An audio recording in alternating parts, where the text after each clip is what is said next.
seharusnya menjadi sangat terbantu untuk dipasarkan di pasar rakyat. Dan di sini pasar rakyat sendiri, Sekolah Pasar Rakyat berdiri di tahun 2012. Untuk plan project pertamanya kami di Pasar Keranggan, di samping Tugu Yogyakarta. Seperti itu. Yang selanjutnya, di pasar rakyat itu mempunyai 3 dimensi. Oleh karena itu, dimensi pengelolaan pasar rakyat ini adalah yang pertama dimensi sumber daya pasar. Dimensi sumber daya manusia pasar ini meliputi media pasar. Media pasar itu baik seperti media online maupun media offline-nya itu papan pengumuman, terus di pasar-pasar yang sudah disediakan teknologi itu sudah disediakan papan-papan informasi terkait harga dan juga pendidikan untuk pedagang. Pendidikan ini seperti kami di Sekolah Pasar Rakyat itu memberikan pendidikan untuk para pedagang. Selain itu juga pendidikan juga diberikan dari Dinas Perdagangan maupun Dinas Perindustrian di kabupaten masing-masing. Selanjutnya yaitu dimensi material pasar. Dimensi material ini meliputi produk, pembiayaan, properti, teknologi, dan lain sebagainya yang membantu dalam kondisi pasar. Untuk yang pertama jelas di sisi distributor itu sangat memudahkan barang masuk di pasar, pembeli juga enak untuk memilih barang. Selanjutnya yaitu yang ketiga dimensi kelembagaan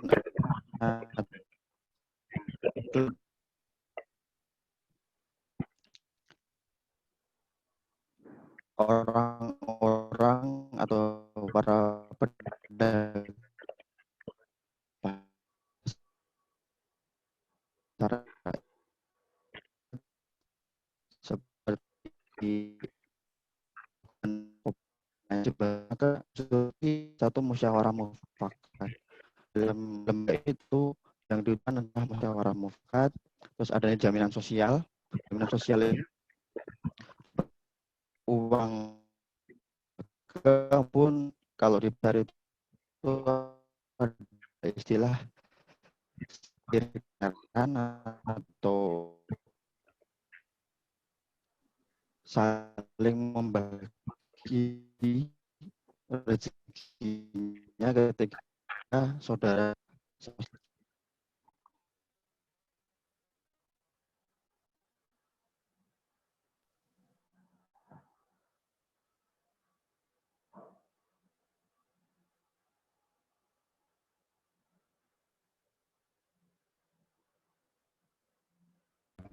Halo teman-teman. Iya, Kak. Bagaimana? Apakah suaranya masih bisa didengar?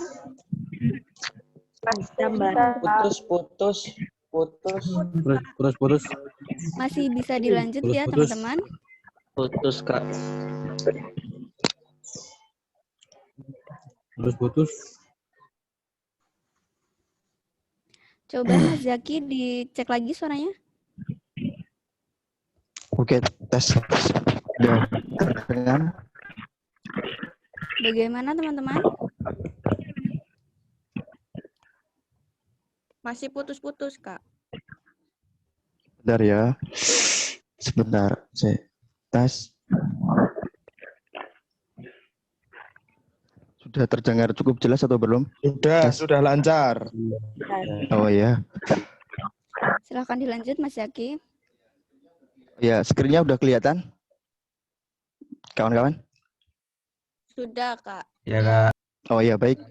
Lanjut ya, di sini dari 3 dimensi pasar ini kan saling berhubungan, di mana titik pusatnya ini adalah kooperasi pasar.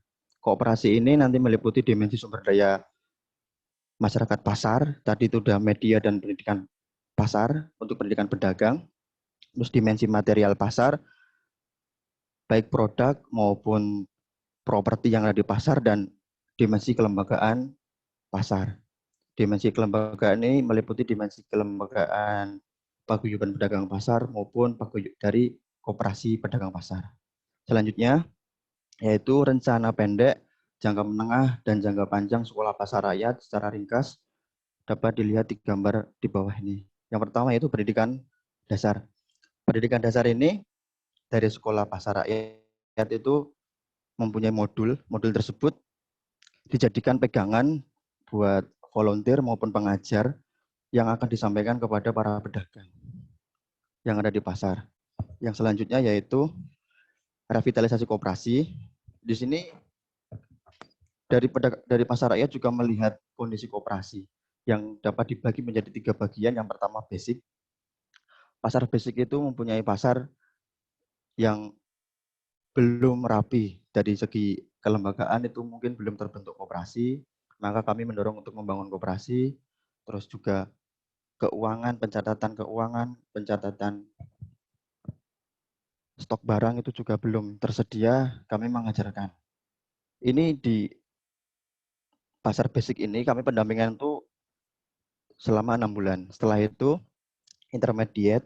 Di sini penyempurnaan dari yang basic itu menjadi yang sudah mempunyai lembaga yang kuat dan mempunyai kegiatan usaha yang jelas, terutama simpan pinjam itu sudah berjalan di pasar intermediate ini. Selanjutnya di advance, di sini dari lembaga tersebut sudah mempunyai unit usaha lain, bukan hanya sebagai untuk simpan pinjam, tapi pengolahan sampahnya sendiri. Jadi pengolahan sampah pasar itu diolah sendiri untuk dijadikan pupuk dan bisa untuk dijual kembali dari hasil usaha tersebut. Selanjutnya di bursa koperasi. Bursa koperasi di sini adalah hubungan antara pasar rakyat dengan koperasi petani, koperasi peternak, di mana kita dapat memangkas harga yang saat ini sering dimainkan oleh tengkulak. Jadi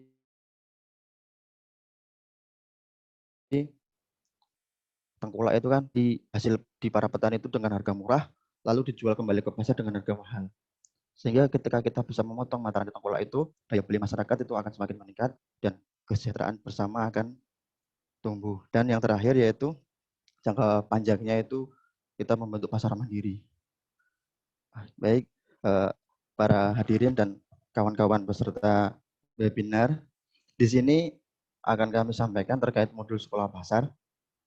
Tadi untuk di pendidikan dasarnya itu, sekolah pasar itu mempunyai modul 1, modul 2, terus modul khusus untuk koperasi, terus modul khusus untuk para pedagang, dan modul khusus untuk keuangannya.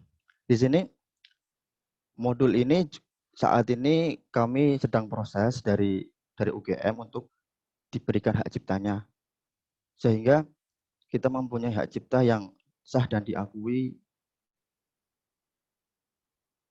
Juga mengingat di tahun 2019 yang lalu, kami dari Sekolah Pasar itu kedatangan tamu dari Kementerian Perdagangan yang di Jakarta itu mau mampir di Sleman untuk ketemu di Dinas Perindustrian. Itu kami meminta modul. Jadi modul tersebut mau langsung diminta. Pas kami diskusi itu tidak ada hubungan yang kurang jelas, sehingga ya kami jelas tidak akan memberikan modul tersebut. Oleh karena itu,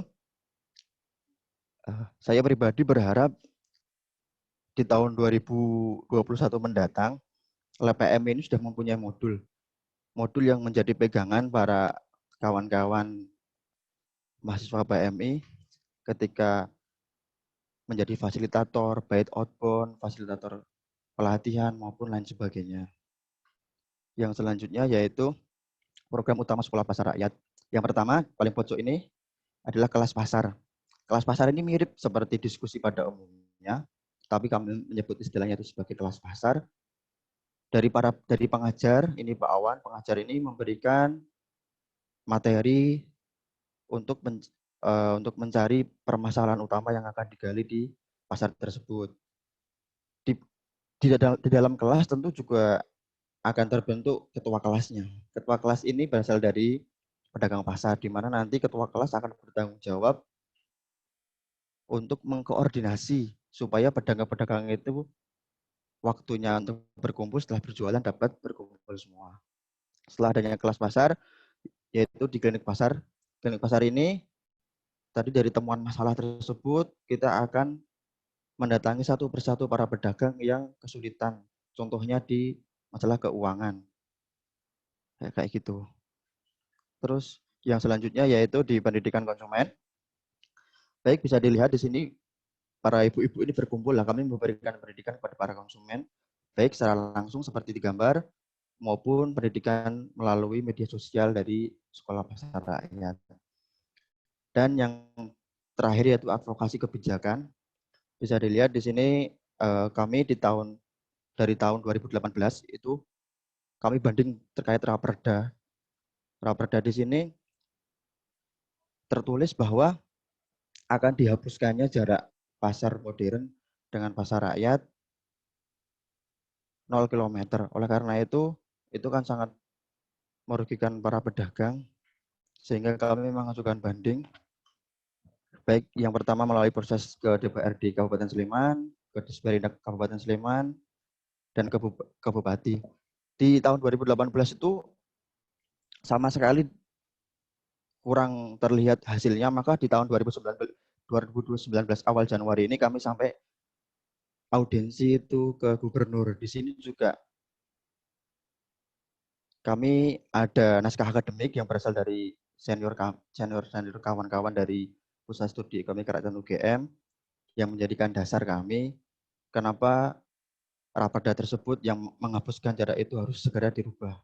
Dan alhamdulillah perda yang muncul di tahun 2019 ini kami didengar tetap ada jarak antara retail modern dan pasar tradisional. Tentu selain itu juga advokasi kebijakan ini sangat cocok di mata kuliah PMI.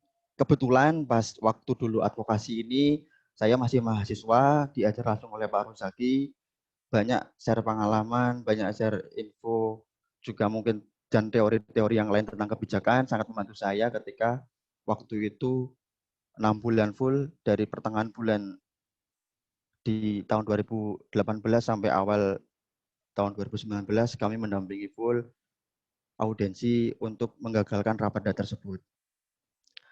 Baik, Bapak Ibu dan kawan-kawan peserta webinar di sini dapat dilihat contoh model pasar mandiri. Mohon maaf, ini sangat kecil sekali, nanti bisa diminta PPT-nya kepada panitia. Intinya di pasar mandiri tersebut, produk itu tidak kita tergantung pada produk-produk dari pabrikan, tapi di mana produk-produk lokal, produk-produk dari desa itu menjadi produk unggulan yang ada di pasar. Selain itu juga kelembagaan pasar ini sangat terbuka, sehingga kita dapat saling membuat kerjasama dengan stakeholder yang lain itu sangat terbuka, baik secara koperasi antar koperasi maupun kita antar bank untuk memudahkan dalam pembiayaan koperasi, memberikan modal. Baik, selanjutnya studi kasusnya di Pasar Sambilegi. Sebelum COVID-19 ini ada ya, kebetulan penelitian skripsi saya itu di Pasar Sambilegi. Dan permasalahan utama memang sebelum adanya COVID itu para pedagang itu mempunyai keluhan terkait pendapatan yang menurun akibat adanya pasar modern atau retail modern, sebut saja merek Indomaret, Alfamart yang semakin menjamur di desa-desa di area pasar. Itu sangat merugikan para pedagang. Dan selanjutnya ditambah ini adanya pandemi COVID-19. Orang-orang semakin takut keluar di awal pandemi dulu, sehingga para pedagang sangat terpukul dan sektor informal lain yang bekerja dari pasar sangat kena dampaknya. Nah, di sini di awal bulan April kami dari Sekolah Pasar Rakyat, Pusat Studi Ekonomi Kerakyatan UGM, Ubiarto Institute, dan dari Visipol UGM itu berdiskusi bagaimana merespon COVID-19 ini terhadap sektor informal, terutama di pasar rakyat. Oleh sebab itu muncullah gagasan pasar sambilegi.id ini sebagai pasar daring atau pasar online yang bisa diakses oleh masyarakat umum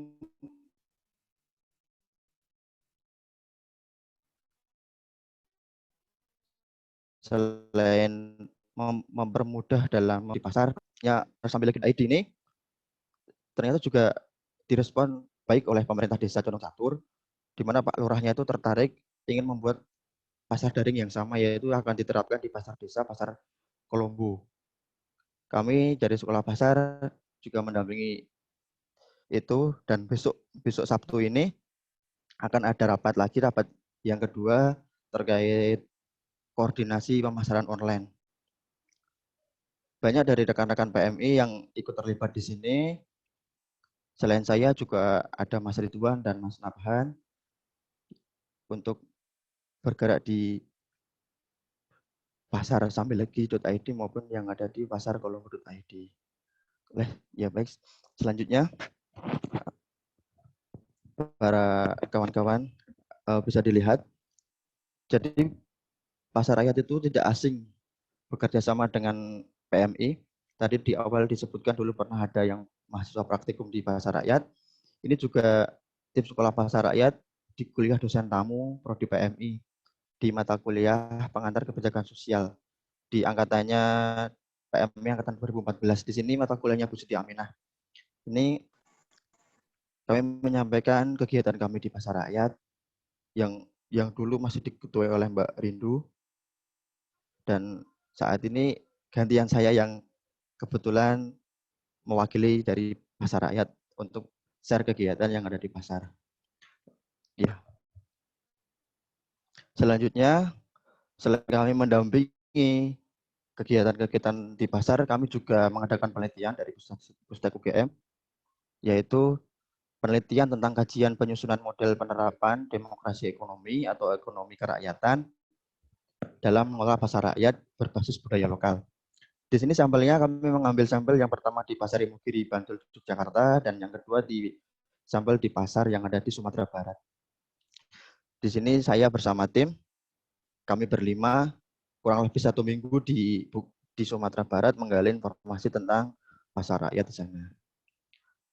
Yang pertama yaitu selanjutnya bisa dilihat pasar rakyat yang dikelola oleh kabupaten, yaitu Pasar Ibu atau Pasar Ibuah di Payakumbuh, Sumbar. Baik, secara tradisi, orang Sumatera Barat itu tradisinya itu yaitu berjualan. Mereka itu sangat bersemangat ketika berjualan.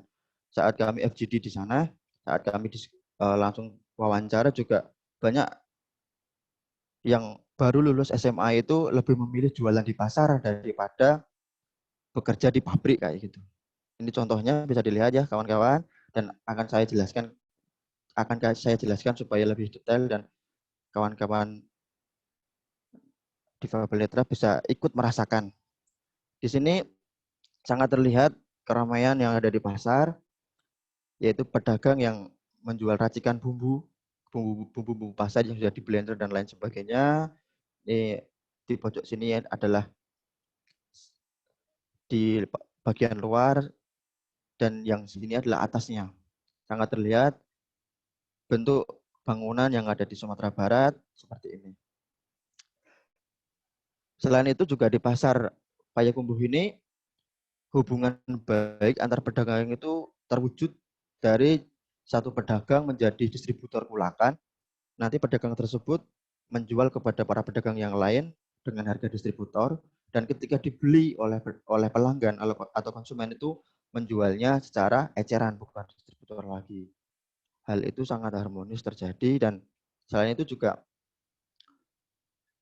orang Sumatera Barat juga menyampaikan bahwa ketika berbelanja di pasar, ketika kita meminta barang yang bagus, maka akan diberikan barang yang bagus. Ketika barang itu tidak bagus atau yang grade-nya itu kedua, akan diberikan. Jadi kejujuran dari pedagang itu sangat dijaga. Dan mereka mempunyai servis ketika kita belanja di pasar, nanti dari pedagang tersebut memberikan servis, akan mengantarkan ke parkirannya gitu. Yang selanjutnya tadi dari pasar yang dikelola kabupaten, selanjutnya ini pasar yang dikelola oleh nagari, atau kalau di Jawa itu di pasar desa. Tapi cukup berbeda terkait nagari dan desa. Kalau di Sumbar itu satu nagari itu sangat besar. Mungkin gabungan dari 3 desa karena di sana itu yang kecil itu namanya Jorong. Nah, di sini sangat besar lingkungannya, wilayahnya sangat cukup luas dan pasar pasar akad pasar akad Kota Baru di Kabupaten Agam ini adalah pasar nagari yang dikelola oleh nagari dan semuanya dilakukan oleh nagari. Oke, kawan-kawan bisa dilihat di sini sangat ramai ya. Di paling pojok sini sangat ditata rapi, tidak ada yang berjualan melebihi batas ini karena memang di sana ada peraturan ketika jumlah pedagangnya itu sudah full, maka tidak diizinkan untuk berdagang lagi. Mereka tertib berjualan di sini. Selain itu juga ketika ada permasalahan di pasar, mereka akan diselesaikan secara adat di nenek mama. Dan masyarakat Sumatera Barat menyebut pasar itu adalah tampek basu atau tempat berjumpa, baik berjumpa untuk silaturahmi, untuk berjumpa untuk berrekreasi, saling ketemu dan lain sebagainya. Dan di paling pojok sini bisa dilihat ini ada Uni yang jualan nasi kapau. Kenapa kok ini kami harus makan di sana? Karena kunci dari penelitian yang lain itu carilah tempat makan yang enak di pasar. Ketika kita makan di pasar dan tempatnya enak itu kan akan banyak orang-orang hadir. Di situ kita secara tidak langsung akan mendengar banyak orang bercerita, banyak informasi yang dapat kita gali.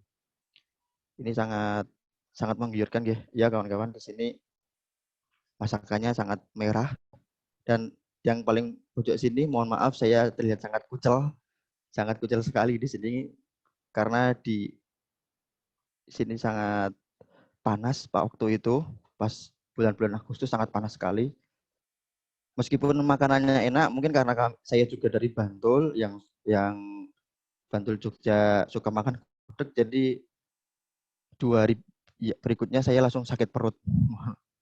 Ya, seperti itu. Dari gambaran pasar nagari di sini memang sudah terbentuk sejak lama dan di sini bisa dikatakan pasar yang sangat mandiri karena pengelolaannya dari distribusi, pembiayaan listrik, pembiayaan MCK, dan itu akan digunakan untuk perbaikan yang ada di sana ketika ada yang bocor, atapnya bocor, ketika nanti ada lapak pedagang itu kan fasilitas itu rusak, nanti akan diperbaiki.